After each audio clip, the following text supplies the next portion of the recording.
Malappuram UDF സ്ഥാനാർത്ഥി P K. Kunhalikutty കൊണ്ടോട്ടിയിലെ പ്രവർത്തകന്റെ വീട്ടിലെത്തി വിഷു ആഘോഷത്തിൽ പങ്കെടുത്തപ്പോൾ എൽ.ഡി.എഫ് സ്ഥാനാർത്ഥി വി.പി. സാനു ജന്മനാടായ വളാഞ്ചേരിയിലെ സുഹൃത്തുക്കളുടെ വീട്ടിലാണ് വിഷു ആഘോഷിച്ചത്. സ്ഥാനാർത്ഥികൾക്ക് വ്യത്യസ്ത രീതിയിൽ വോട്ട് നേടാനുള്ള അവസരമാണ് ആഘോഷ ദിനങ്ങൾ. എല്ലാ വർഷങ്ങളിലേതും പോലെ വിഷു ആഘോഷത്തിന് തെരഞ്ഞെടുപ്പ് കാലത്തും മലപ്പുറം മണ്ഡലത്തിലെ യു.ഡി.എഫ് സ്ഥാനാർത്ഥി പി.കെ. കുഞ്ഞാലിക്കുട്ടി സമയം കണ്ടെത്തി. വിഷു ആയതു കാരണം ഉച്ചവരെ പ്രചാരണ പരിപാടികൾ ഉണ്ടായിരുന്നില്ല.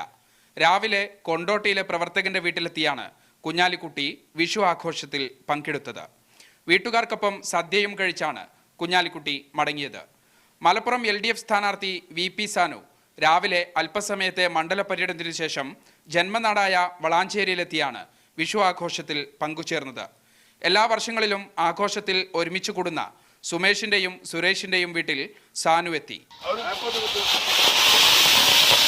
തെരഞ്ഞെടുപ്പ് പര്യടനത്തിനിടയിൽ അല്പസമയം ആഘോഷത്തിന് മാറ്റിവെച്ച ശേഷം വീണ്ടും സാനു പര്യടന തിരക്കിലേക്ക് മടങ്ങി. മണ്ഡലത്തിലുള്ള മറ്റൊരു സുഹൃത്തിന്റെ വീട്ടിലാണ് വൈകുന്നേരം സാനുവിന്റെ ബാക്കി ആഘോഷ പരിപാടികൾ. മീഡിയ 1 മലപ്പുറം.